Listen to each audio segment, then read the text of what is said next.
Hey, what's going on, everybody? I'm Joe. This is my channel, Eager Expat. I'm based here in Bangkok, Thailand.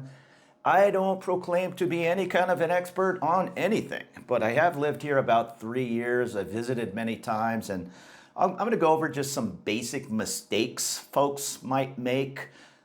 Most of it's common sense, but let's just go over the basics just in case something might catch you off guard if you're moving over here or visiting for the first time. I'm going to go over some notes here just so I don't miss what I wrote down. But let's see. One of the basic mistakes when folks, and this even caught me off guard when I retired. I had never been asked for it in the past, but I was at LAX coming over to Thailand and I was asked for my onward travel. Now, I was retiring here, so I didn't have one.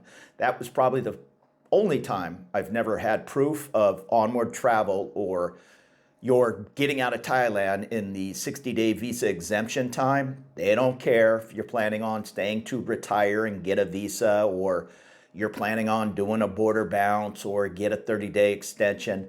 At the airport at LA, all they were concerned about is today the rules are 60-day visa exempt. Where is proof you are leaving Thailand in 60 days? Otherwise, I think the airline is responsible for not checking on that. And if it becomes a problem at immigration later, they're going to call Japan Airlines and say, fly this person back to Los Angeles at a cost, of course. So be prepared with onward travel. It might not happen, but it can. Many people are worried about it at Thai immigration. That's really not the issue. I guess if they see you doing a bunch of border bounces and it appears you're trying to live here on a visa exemption, sure, they're going to call you out at some point. But for the most part, it's going to be the airline. It happened to me recently in Japan. I was boarding my flight to come back to Bangkok, and they said, where's your proof of onward travel? I showed her my Nano for retirement visa. She was a young, must have been in her early 20s, just doing her job, but she brought a supervisor over and they confirmed, yes, that is a visa where he lives in Thailand. He doesn't have to show onward travel, but it could catch you off guard. Number two, don't overstay. Understand what the rules are. They were 30-day visa exempt for a long time for, I think it's 94 countries. Today, it's 60-day visa exempt. That could change tomorrow. This is the end of 2025. So do your research and pay attention to what stamp you get when you roll into Thailand. It's going to be 30 days or 60 days, depending on what the rule is for visa exemption. Also pay attention if you're brand new in getting a Nano for retirement visa. There have been reports of folks who have that Nano. It's good for 12 months. Let's say they have 10 months left on the visa. They just take a trip to wherever, Taiwan, Kuala Lumpur, wherever they go, and they come back and they're stamped in as a visa exempt 60-day by mistake.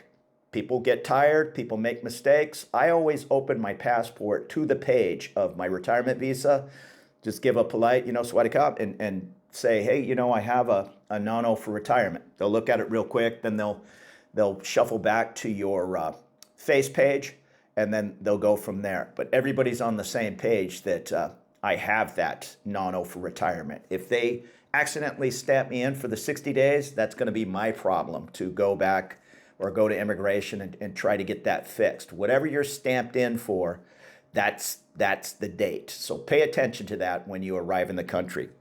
Now, number three, let's talk about taxis. Now, I don't have Suvarnabhumi memorized. I guess you could theoretically arrive into Don Muang Airport. That's the original international airport. It still takes flights from, I've flown into there from Japan, Hong Kong.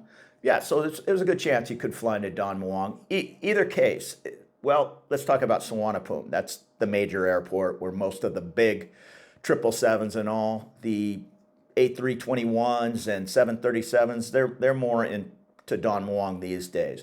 But if you arrive into Suvarnabhumi, there's different levels. What you don't want to do is grab your luggage and run out to, I think it's level 2 and 3, where they are dropping folks off who are coming into the airport, and try to grab a cab there. I guess many people think, well, maybe they're skipping the queue down at the taxi line. You don't want to do that. They're not going to turn the meter on 9 out of 10 times, and they might even throw some crazy inflated rate like 2,000 baht when it should be, I think 800 baht. I think I haven't taken a cab in a long time. I usually take Grab. We'll talk about that in a minute. But go downstairs, get in the proper taxi line, and make sure he puts on that meter. I don't want to get into the whole meter discussion because running around Bangkok 90% of the time, especially in this busy Sukhumvit area, they're not going to turn the meter on. It's just happening more and more. Use the Grab or Bolt app and you'll get around that. Everybody's on the same page. But if nothing else, look at the Grab app from where you are and to where you're going. If it says it's 169 baht, and I don't personally walk up to too many cabs that are sitting still. Those guys seem to be looking more for somebody who's going to pay 500 baht for a 100 baht fare. But if a cab's rolling by, moving, and they have their light on, it's funny because it's either red or green. You think red would mean I'm occupied, but anytime there's a light on, flag that cab down and they'll pull over. I had two pass me that were red, and my girlfriend said, "What are you doing? Why'd you let those guys pass?" I said, "Well, they have a red light on. That means they have a passenger, correct?" It's just, no, the light can be white, red, green, whatever the light is. If the light's not on, then that means it's occupied. I guess she's right. She's lived here in Bangkok most of her life, so just flag one down. And if you know the Grab price is 169, I'll leave it up to you. If you want to try to have your Thai girlfriend talk in Thai and insist to turn the meter on and all, okay, you might go through 3 or 4 cabs because they're going to say no. They're going to say the meter is broken. What I do, call me silly, is if the fare should be 169 with Grab, I'll jump in and say, hey, let's go from here to there, 200 baht, $6 to take me 10 miles across busy Bangkok. I'm not really complaining about that. When I'm back in the United States and to go that 6 miles at 2 in the morning after a big rock concert, it might be $100 with surge pricing on Uber or Lyft. That to me is something to complain about, not paying $6 to cross a busy capital city. But again, I know it's a respect thing with some folks and all, and they're not going to be with the taxi scam. So, okay, they can stand out in the rain for 15 minutes waiting for 5 cabs to go by, and all this communication is going to be in Thai. Even if they speak English, they're going to be talking in Thai that the meter's broken. Enough of that. But just taking the cab from the airport, go to the proper stand down below. If there is going to be any kind of a scam, it's going to be there. I've heard reports and I've read things online about folks paying 3,000 baht, which is crazy, to go from the airport into central Bangkok. You do have to be aware when you hire a Grab, a Bolt is the other app, or even a taxi, you want to tell them you'll pay a little extra to take the toll road from Sukhumvit into central Bangkok. I forget exactly. Maybe it's another, 50 baht. It's not much, under $2. Otherwise, they're going to take this back road through onward and get onto Sukhumvit, and it could be twice as long a trip. And that's probably not what you want to do after whatever it is, a 10, 15-hour flight to save $1.50. So tell them to take the toll roads. With Bolt and Grab, they'll tack it on to your Grab fee. And I usually have a U.S. credit card on file. I'm sure it'll work with other foreign credit cards. They do charge, I don't know what it is, a whopping 7 baht foreign transaction fee to use an international credit card. Even if your card is foreign transaction fee, Grab is making that charge. All right, so exchanging money. Now, you don't really want to roll into town. For one, it's just not safe to be carrying, say, 10,000 US dollars or more. I did it. I just came back from the US earlier this year, and I brought 10,000 in clean $100 bills because I do a lot of traveling. And when I roll over to Malaysia or Taiwan, Japan, I'll take a few $100, nice clean notes, no marks, no tears, no nothing. Nobody is going to accept crumpled up bills with some knucklehead who wrote his name on them. They're just not going to do it. Again, you'll see people online like, oh, this is ridiculous. They handed back 10 of my $100 bills because they said they were unacceptable. That's on you and me. Clean bills. You need to talk to your banker, and they'll even order you some bills directly from the mint, I guess, or the Federal Reserve, wherever they come from. I did it one time where there's a big old stack of hundreds with the band around it, all brand new. As a matter of fact, that even caused not a huge issue, but when you take something like that into a money exchange, I mean, they've never seen brand new bills, so they're kind of looking at it like, is this real? They determine that pretty quick with the watermarks and all. But I'll leave that up to you. What you're not going to do is walk into your local credit union or bank in the US and say, hey, I need $20,000 of crisp $100 bills. You'll be surprised. These banks don't really have a lot of cash on hand. So make those plans ahead of time. Hey, how's it going? It's a little later. I had to run off and do an errand. If for some reason my backpack got ripped off or whatever the case is and you lost 10 grand, that would be a big hit compared to just hitting the ATM machine. It's 200 baht for these Thai machines. What is that, about $6? And then whatever your bank is going to charge. There's a lot of talk online about using Schwab.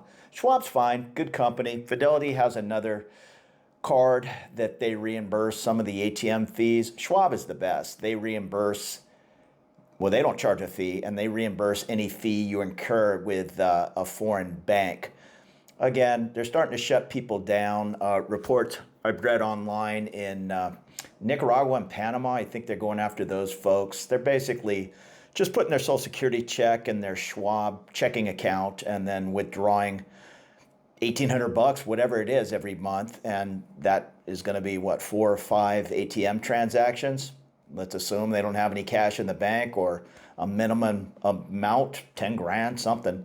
They're not really a great customer for Fidelity, so I can understand why they're going to want to start weeding those folks out. So do it, but have a backup plan. I don't use a lot of ATM machines. I do if I go to Tokyo or Kuala Lumpur. I'll hit the local machine, and Navy Federal gives me back $10 of what they charge. They don't reimburse what the bank in Malaysia is going to charge, but it's better than nothing. And $10, I rarely will use an ATM more than once or twice in a month, even on a trip. But if I do, it's safer than hauling around tons of cash.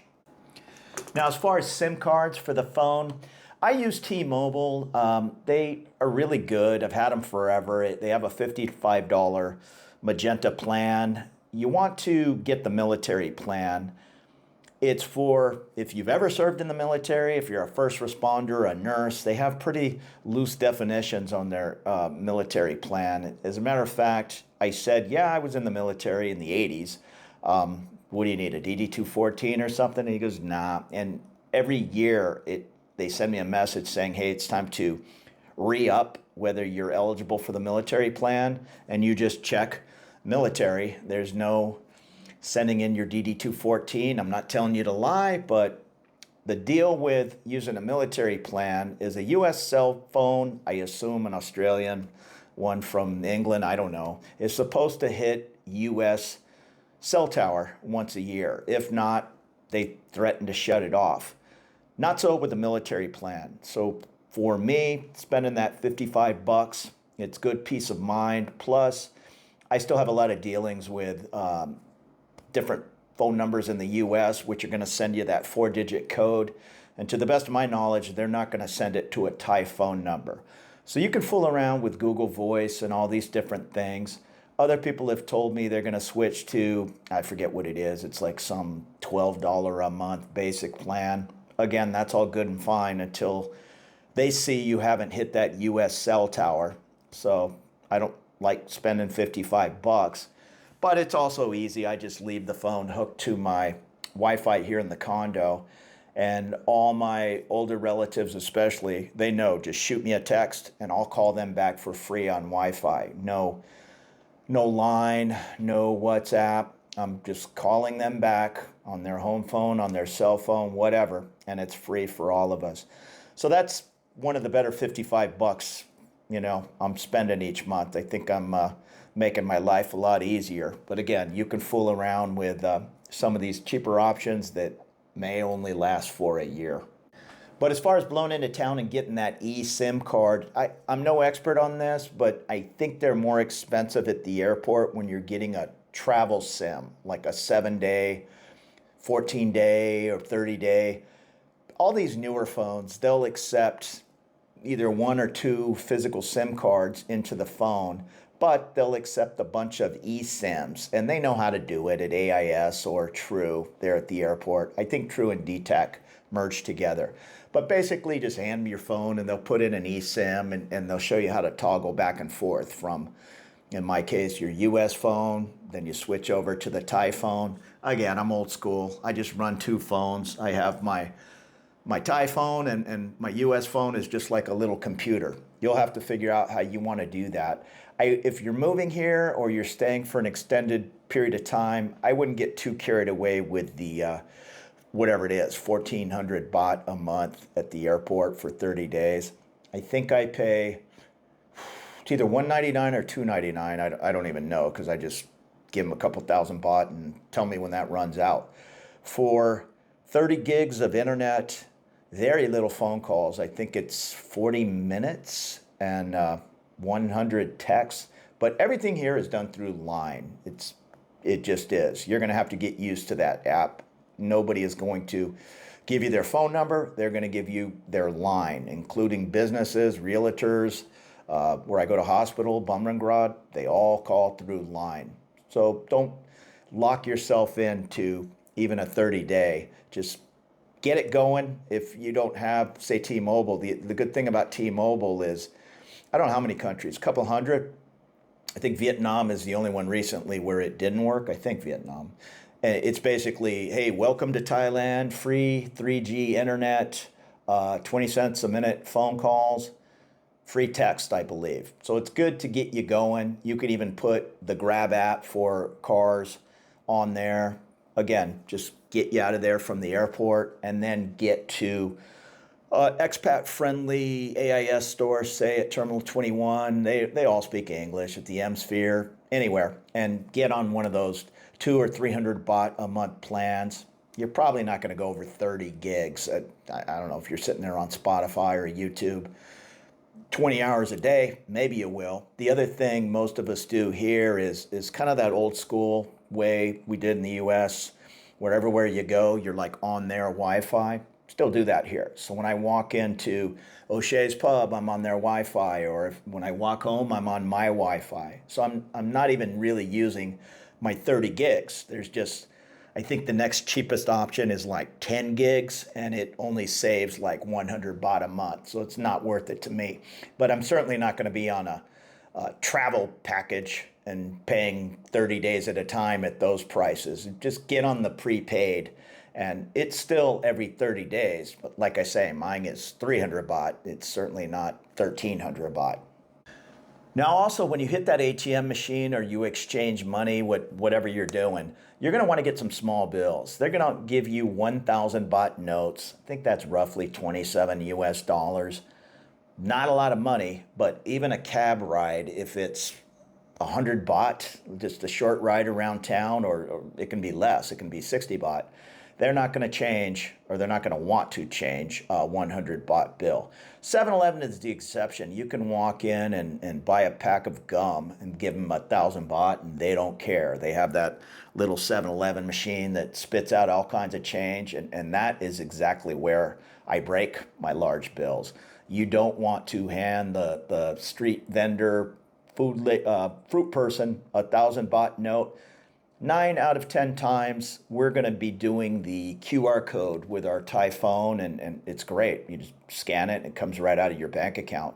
And if I'm at a restaurant or a bar and ringing up a $30 US tab, that's going to go on a Visa card. There might be a foreign fee if you're at a smaller place, even if you have a non-foreign transaction credit card.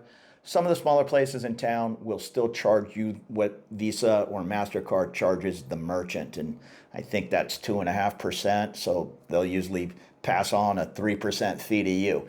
Again, if you're going crazy and you've rang up a $50 bill, that's $1.50. So I'm not terribly concerned about that. If you're ringing up $1,000 bill, that's something else. You better be at a place that accepts Visa without that different charge, or you're going to have a little bit of a number there.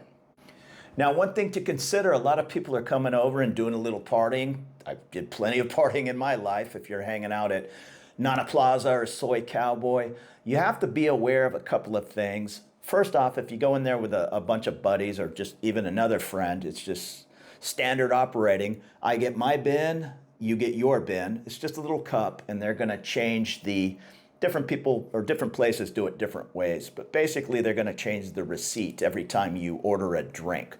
So let's say it's happy hour and it's 100 baht bottles inside a nightclub or strip club, whatever, go-go bar.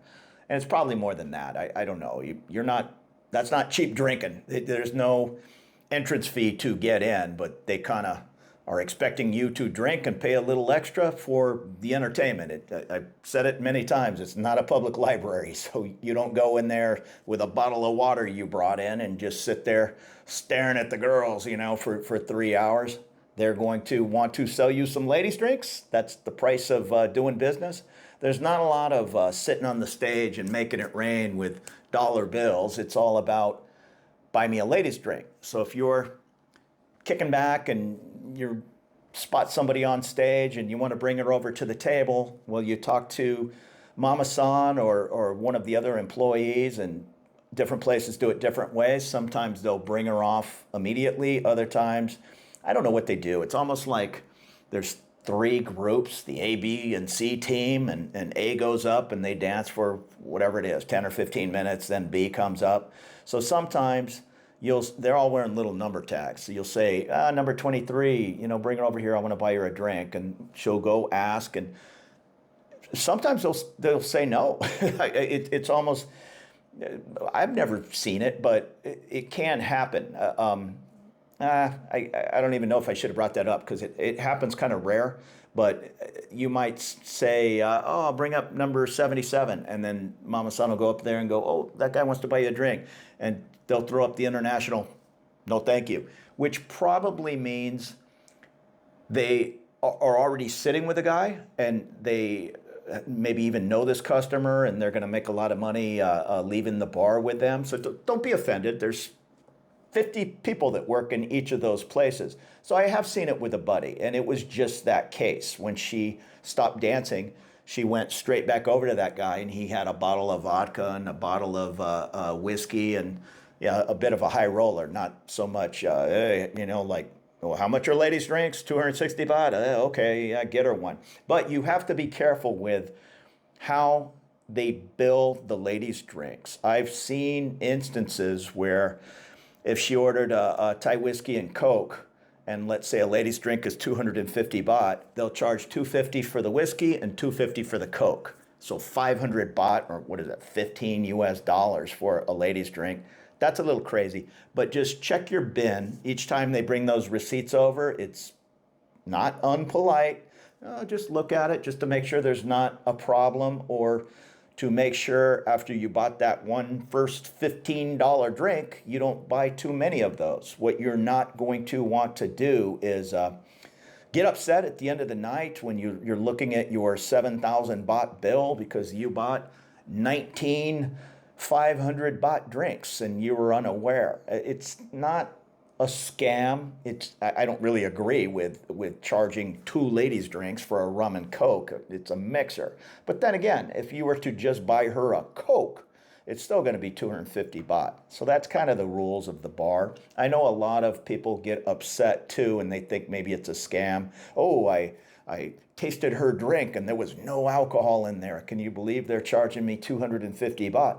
Yeah, you're not paying to get her drunk. You're paying for her time, and she has to sell so many ladies' drinks to keep her job. I don't know what the quota is. Let's say it's 10, and she only sold 6 that night. Well, I don't know, but at some point they're probably going to say, well, we're taking 4 drinks that you didn't sell out of your paycheck. And the paychecks are not that large. They're not getting a high salary. They're making their money with ladies' drinks and taking customers out of the bar. So keep all that in mind. It's not super common, these problems, and you're not going to have any problems at all if you check your bin. I'm not saying there's padding of the bill, but these places get busy, they're loud. Even sometimes your server is having some cocktails, and mistakes can happen. They're going to happen a lot less frequent if you check your bin every time. Now, just some basics you're going to hear every YouTuber talking about. You do not want to talk about Thai politics or the king or anything. It's you don't want to do it. Even if you're just sitting there talking to your buddy and, can you believe this, that, or whatever. Even complaining about visa situations or this or that.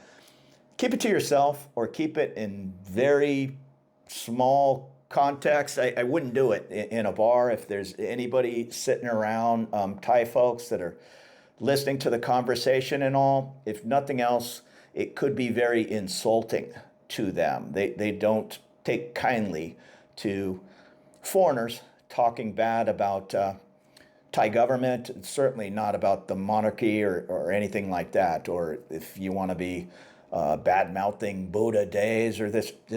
Again, I get it. I come from the U.S. It's standard operating for people to complain about politics, no matter what side of the board you're on. But that is not cool here. So enough with that. Same with you don't touch a Thai person on their head. Okay, we get all that. Or if you have a 100 baht bill blow away, you don't go chasing it down the street and stepping on it, because you're now stepping on the king's face. You're better off just letting it blow away if you can't catch it.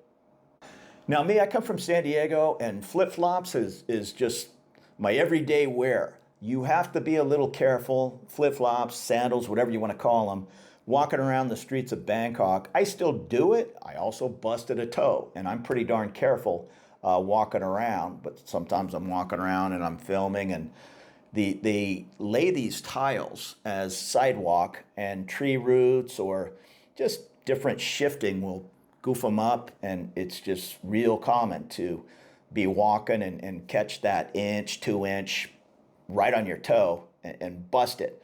So I wouldn't do it until you're a little bit more comfortable walking around. The other issue people sometimes can't believe is they don't really slam the brakes on when you're ready to cross the road. So the pedestrian also always has the right of way. Good luck. If you jump in front of a car or there's 20 motorbikes coming at you and you just decide you're going to walk across the street, you have about a 9 in 10 shot of getting hit, because they will not expect anybody to be so foolish as to step out in front of traffic.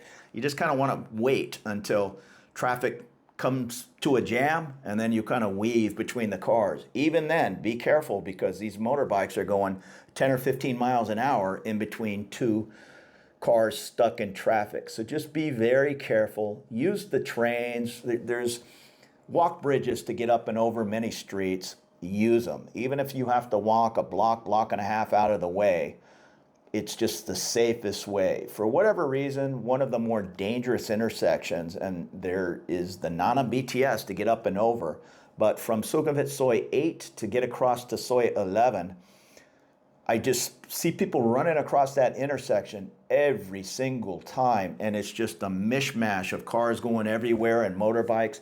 Very unsafe. So just don't be put off on the pedestrian has the right of way, because or does not have the right of way, however you want to say it. Just be very careful crossing the streets here. And in that same tone, when you're walking down the sidewalk, if it's a wider sidewalk, pick one side or the other. Don't walk right up the middle of the sidewalk, especially if you're wearing headphones. Motorbikes will come out of nowhere, and that seems to drive a lot of people crazy. It's none of my business. These Thai motor taxi guys or Grab guys, they're out here making a living, and if they're going to save 5 minutes to deliver that food, which I order often, by going up the sidewalk just a bit to get into XYZ building rather than going whatever it is, 3 blocks down the way, making a U-turn and coming around and all this nonsense. They're going to go up the sidewalk the wrong way. They're not trying to be crazy unsafe. Sure, there are posters everywhere that say whatever they say, 10,000 baht fine if you're caught riding on the sidewalk. I've personally never seen a policeman passing out tickets anywhere. Every now and then they'll stand in front of the police station, and if 100 motorbikes zip by and half of the people do not have a helmet, well, they might get 1 or 2 of them pull over, and they're writing them a ticket. And they're probably going to pull the foreigners over because there's a chance they're not going to have their driver's license, and that's going to be another conversation. Now, I'd mentioned Buddha days earlier. It's a Buddhist country, and they will have no alcohol, and the bars will close. Some of them will stay open if they serve food. I think there's 5 main Buddha days.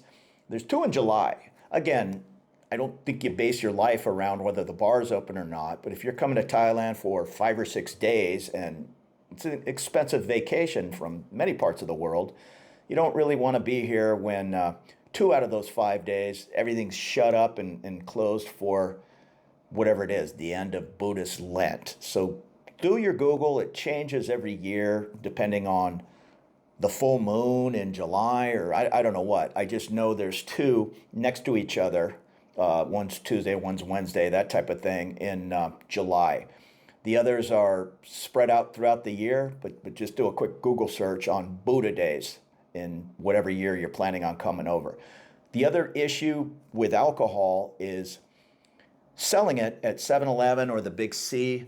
They only do it from 11 in the morning till 2 in the afternoon, then it stops. They put locks on the coolers, and then from 5 p.m. until midnight, and that's it.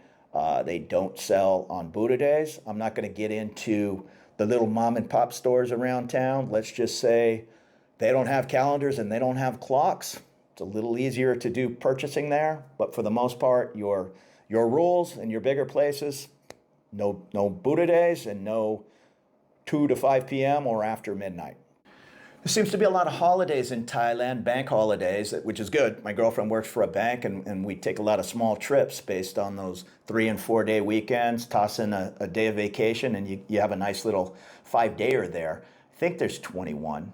I'm not sure, but you're going to have to know what they are as far as going to immigration. Things are going to be shut down.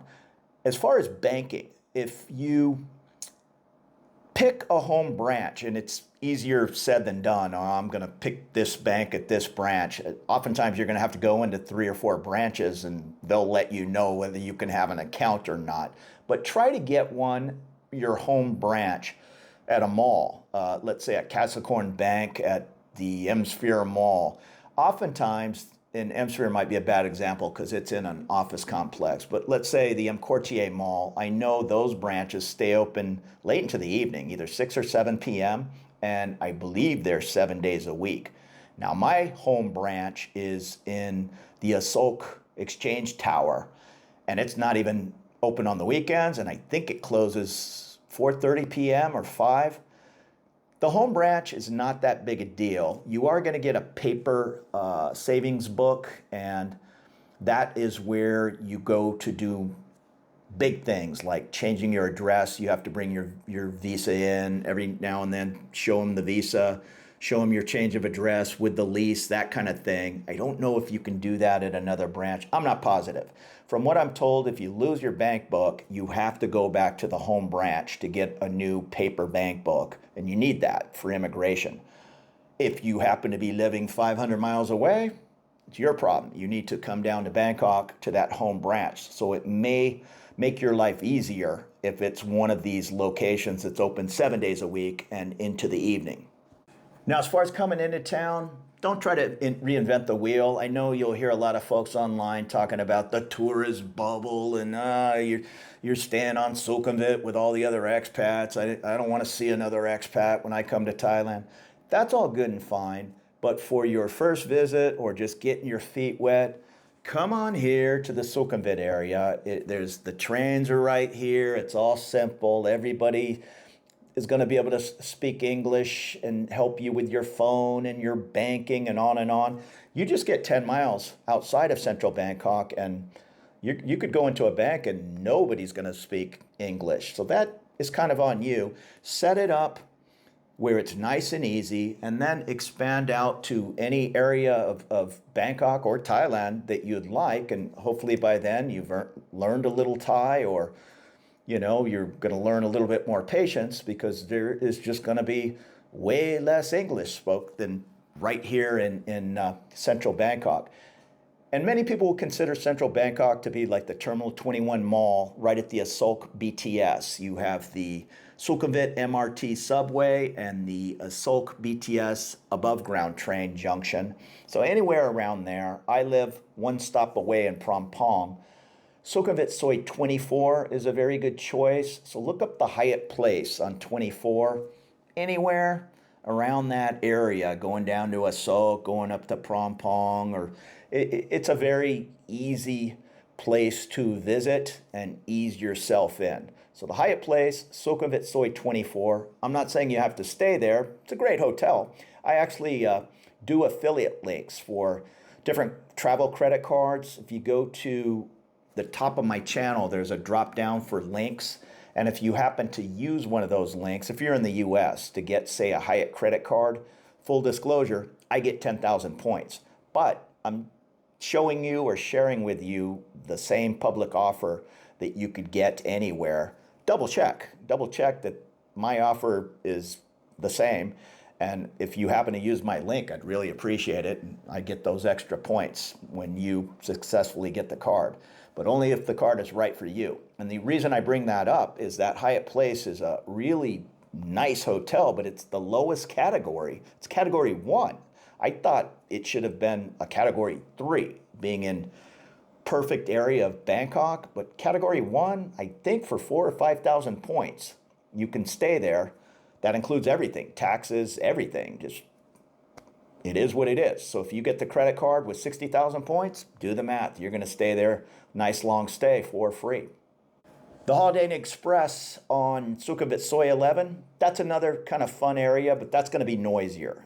11 is a real party street, but it is right between the Nana Plaza red light area and Soi Cowboy. The Soi 24, it's more where expats live, and there's a bunch of Irish pubs right across the street. Look up the Robin Hood or O'Shea's. That's across on Sukhumvit Soi 33/1. That's where I'm going to meet friends later tonight. So it's a real good choice. You either want to live down more in the party area, or up here very close to the party area, but more where it's just a little quieter, and 9 out of 10 folks walking around, they live here, as opposed to 9 out of 10 folks down in between Nana and Asok, they're visiting. So that brings up an interesting point. Bangkok is a safe city, but it's a big city with big city crime. I would be most careful in between Nana BTS and Asok BTS. For whatever reason, especially there's a skywalk right there by Terminal 21. Every time I walk through there, or half the time, somebody's going to come up and approach you with some kind of song and dance. Just politely say hello and keep walking. There's no real need to be breaking into conversations with some guy who's going to lift his shirt and show you some nasty, whatever it is, abscess or something he needs help with, or another guy's holding $300, $100 bills and asking for help exchanging money. None of that is going to end well for you. Just keep walking. Be real mindful of pickpockets in that area. Put the phone and wallet in the front pocket, or better yet, I have everything in my backpack inside another zipped pack. So if I'm at a bar someplace, I open my backpack, I open this zipper thing, and I take out my wallet. It's not in the front pocket of my backpack that's hanging on my back. Somebody could open and stick their hand in on a busy train, or I mean, sometimes at a Asok platform, there's just 1,000 people mingling about. So be real careful there, and just be mindful. It's not going to be a Thai person ripping you off. It's going to be some professional pickpocket from Sri Lanka or whatever that just makes its way here to take advantage of tourists, especially if you're kind of stumbling or you appear to have had a couple. Yeah, it's not going to end well. Now, with that being said, this is more an urban legend, but it just keeps happening over and over. And really, you'll hear more about it in Pattaya Beach, about 90 miles away. That is probably the biggest red light area in the world. It's just thousands of bars. It's a sight to see, but I don't know. I personally couldn't live right there in the thick of it. It'd be like, for me, living on the Vegas Strip. It's good for 3 days at a time, but I'm not gonna live that party scene every day. But what it is, it's the old ladyboy scam. Now, most ladyboys, great people, and some people might even be offended by the ladyboy lingo, trans folks, whatever you want to say. But here, it's 100% acceptable for a person to even say, "I am ladyboy," or "I'm no woman." You know, however, even if they don't speak a lot of English, and you're striking up a conversation at the pub or whatever, "Oh, hey, can I buy you a drink?" They'll politely say, "I am ladyboy," and it's up to you. Oh, okay, whether you want to buy them a drink or not, but they're making no secret of it. So great people, and many of the bartenders around town, terrific. Ladyboys oftentimes do that job, and they're just great. Fun personality, just nice people. But this scam, and it happens more in Pattaya, I haven't heard of it happening here, but when you walk by a ladyboy massage place, and there's no mistaking, I mean, very beautiful, some of them, but there's no mistaking, they're usually very tall, and the voice is oftentimes a dead giveaway. But they'll all come up and hug you.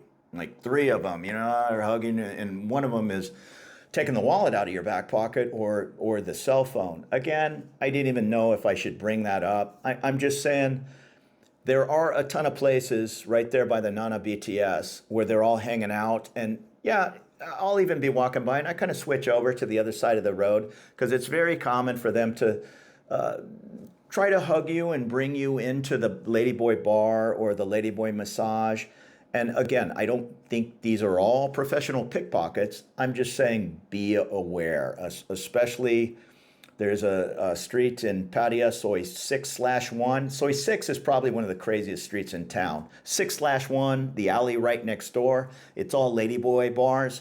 And that's where you hear it over and over. It's usually some knucklehead at 3 in the morning who, "Oh, we can't believe he got robbed by the old ladyboy scam." He's probably over there talking to them and carrying on and, this and that. And next thing you know, he's on some YouTube channel talking about being robbed by the ladyboys in Pattaya. So kind of up to you. You just give a polite hello and keep walking and you're probably not going to have a problem. Now, as far as the taxis around town, I'm not going to get into the whole taxi scam thing.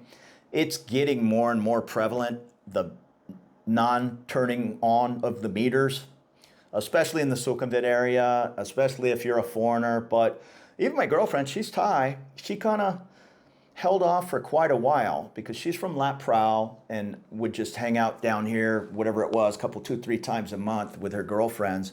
But for the most part, now she's hanging out down here all the time with me. And when we started hanging out, I'm telling her, a lot of these cabs, they're not going to turn the meter on. She's like, I'll talk to them in Thai. Well, she'll open the door. We're going from here to there, and she'll ask meter on. He'll say, my meter's broken.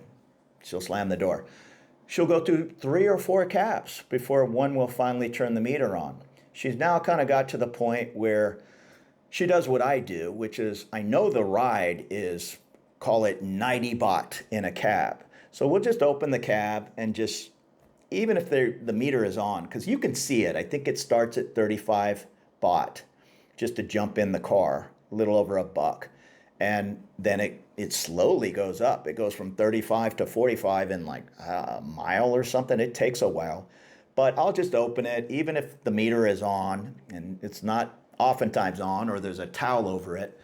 We'll just say, hey, from here to there, 100 baht, and he'll say, hop in the car. Now, if it's raining, if it's 2 in the morning, all bets are off. That 100 baht ride is quickly going to be a 200 baht ride. The way to get around that is to use the Grab app. put the Grab app or the Bolt app on your phone, and everybody's on the same page as to what it cost. With that being said, don't really rely on the PIN. Like, I'm right here in my condo, and this is like a big U-shaped building, and I'm actually closer to Soy 24 than my street of Soy 26. So if I were to order a car right here, even though I say pick me up at my condo on Soy 26, I've had 2 or 3 or 4 cars go to Soy 24 in the parking lot of this hotel behind me, because that's where I pinned, or that's where it thought I pinned. I'm not in the condo or hotel parking lot. I'm in my apartment on Soy 26. But the app is sometimes off by, it seems, a football field, and it thinks I'm over on the other street. So just don't be walking up the street and let's order a car. Go to the nearest landmark. If it's a restaurant, a 7-Eleven, a hotel, a condo, stand in front of the condo and pin it there. If you pin some oddball spot, good luck. They're going to be calling you saying, where are you? With that being said, the Grab app seems to work best for me. The Bolt is a little cheaper, but 99% of the time when we even order a Bolt in front of my condo, they go to the hotel next door. And Boone always insists on a Bolt if I'm getting her a ride home, because it might be 170 baht as opposed to 302. And she's like, it's a waste of money. Bolt will work. We're sitting at the lobby of my condo, and it says car has arrived. And I go, you know where it's at. And we walk just 200 feet over to the hotel, and there's the car.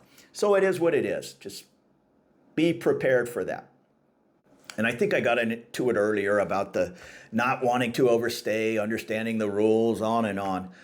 Don't come into Thailand, and this is just my advice, I'm sure there are plenty of people who are doing it, and think you're going to just be able to get away with border bounces. I know right now it's 60-day visa exempt for how many hundreds of countries, I'm not sure.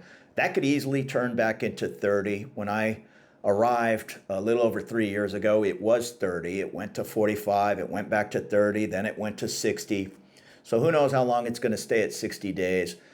A lot of people, they think they're going to come in, get the 60 days, and then it's pretty easy to pay 1,900 baht and go get a 30-day extension. You have to fill out some forms and get some passport photos and all. You can hire an agent to do it, but it's not crazy hard.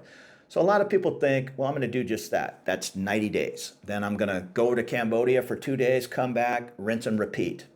Maybe you'll get away with it 3 times, but I don't think you're going to get away with it 5 or 6 or 7 times. So if that's what you think is going to be the permanent solution to actually live here, just breaking it up with even a month trip, even if you leave Thailand after that 90 days and go to wherever, Cambodia for a month, and come back and do the 90 days, they kind of keep an eye on things, and there's no hard and fast written rule. It's up to the immigration officer. But if they're pretty much feeling you're living here, they're going to stamp you with a different color ink, or they might even stamp you. If it's 60-day visa exempt, they might say, boom, we're only giving you 7 days. Go clean up your visa or leave. So get the proper visa. If it's whatever it's going to be, over 50, it's very simple to get the retirement visa. Yeah, you do have to put 800,000 in a Thai bank account. It's your money.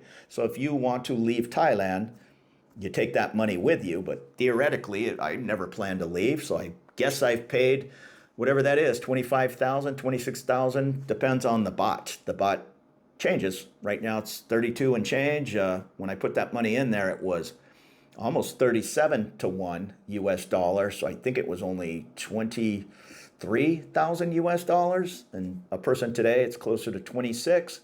So just keep all that in mind. But it is what it is. Get the proper visa and you're not going to have a problem. Get a multi-entry. I strongly suggest when you go get your, in my case, non-O for retirement, you have the choice of paying, it's about 140 extra US dollars, 3,800 baht, I'm guessing on the conversion, and you can come and go as you please. Other people say, well, I'm not going anywhere, and then they have an emergency trip back home, somebody has died, and the last thing they're thinking about is their visa and immigration. Well, the second they jump on that plane, their visa's over because they didn't do either a single entry. You can do it at the airport, but who knows if that guy's kid skinned his knee at school and he ran off and he's not going to be back for 2 hours and your flight takes off in 3.5 hours, that's going to be a problem for you. So I strongly suggest to get that multi-entry, and that won't be an issue for that entire year. Now, one other thing, come on over with some basic meds. There's Tylenol, and that's everywhere in 7-Eleven, but different things like that work for you, like Rolaids. I don't know if I've seen them over here. I don't get upset stomachs that often, but I push it kind of hard with different foods and all. And my stomach was upset, and the best I could find was that nasty, it was kind of like a Pepto-Bismol goof that coats your stomach. So bring what works for you. There is big city pollution here, so eye drops, refresh eyes, whatever it is, get yourself started and not be wasting time on a trip over here searching for a pharmacy. Now, I also recommend to put a color copy of your passport page and all your emergency details on the back of it. I know, and I dropped my wallet for the first time in 40-something years. I dropped my wallet here, and it was returned to me. Now, the cash fell out of it, that's fine, but on the inside of my wallet, I had my passport page, my health information. Hey, take me to Bummengrad. Here's my insurance. You never know. If I'm found injured somewhere, they're gonna dig through your wallet. My phone, like everybody else's phone, is probably locked, so you can say, I'm gonna keep a copy of my passport on my phone. That's not gonna help anybody if you're found unconscious on the side of the road. I also said, contact my Thai girlfriend, and then here's all my contacts in the United States. I should put a local buddy on there as well. But this person who found my phone, it was a motor taxi guy. He called her and she said, absolutely, he wants that back. It has his condo card. All that was in there was my one Visa card, my everyday card, my Rabbit card, which had about 1,000 baht on it, and my condo key card. But she said, yeah, he'll give you 500 baht. Race it over there. And the guy was not far. I think he was right on the path. I walked home, and I, just like an idiot, I think it was in the front of I went against my rule, and I didn't have it inside my backpack in a separate zipper. I think I'd bought something at 7-Eleven, and I put it in the front of the backpack. I'm not saying a couple of beers were involved or not, possibly. And I was walking home, and not only did I put it in the front of my backpack, I didn't zip that little pocket shut. And just like an idiot, I think walking down the street, either somebody stuck their hand in there. It's possible. I'm usually pretty careful with my surroundings.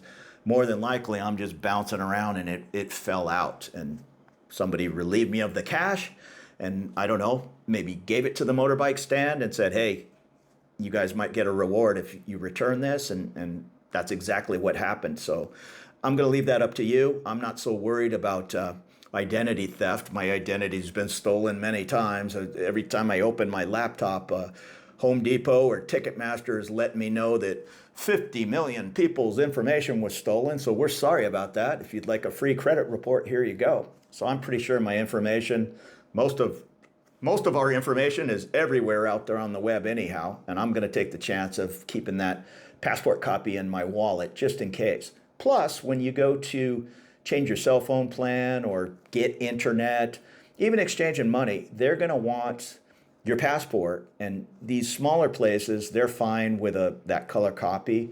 The exchange of money, it's a little hit or miss. Super Rich, one of the biggest around town, I asked them, I did a video on it, and I said, hey, can I use this? And they said, no, where's the original passport? Then I asked just a small kind of mom and pop shop, and they said, yeah, that's fine, the paper copy.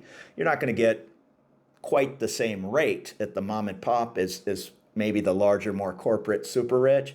So just understand that having that passport to do some of these different things, the passport copy, it's going to come in handy, because every single time I'm in the mall and I'm like, oh, let me go pay a year's worth of my phone bill, they want that copy of the passport. And I don't know if you like walking around in rainy Bangkok carrying your original passport. I sure do not. So I'll leave that up to you if you want to keep that in your wallet or your purse.